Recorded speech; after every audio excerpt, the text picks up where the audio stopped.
1 Thessaloniciens chapitre 1 verset 9 à 10.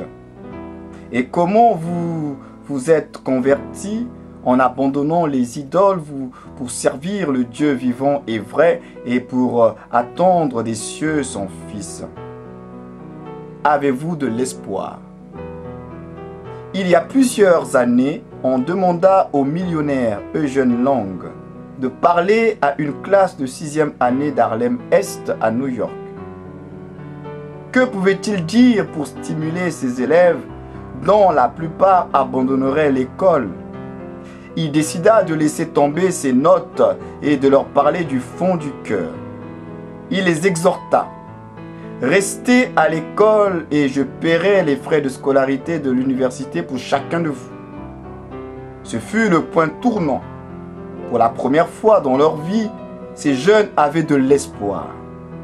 L'un d'eux dit, « Je savais qu'il y avait quelque chose qui m'attendait à l'autre bout du tunnel. » C'était un sentiment merveilleux. Près de 80% de ces élèves ont continué et obtenu leur diplôme d'études secondaires. Les gens sans espoir sont des gens sans avenir. Mais donnez-leur l'espoir, vous leur donnez la vie. C'est d'autant plus vrai en ce qui concerne ceux qui acceptent Christ dans leur vie. L'espoir qu'il donne est fondé sur le roc. Il nous a promis de revenir et de nous amener dans notre demeure céleste. Et jusqu'à ce jour, le Saint-Esprit nous aide par sa puissance à accomplir notre mission. Présentement, le croyant connaît une nouvelle vie et attend avec impatience d'y goûter pleinement lorsque Jésus reviendra.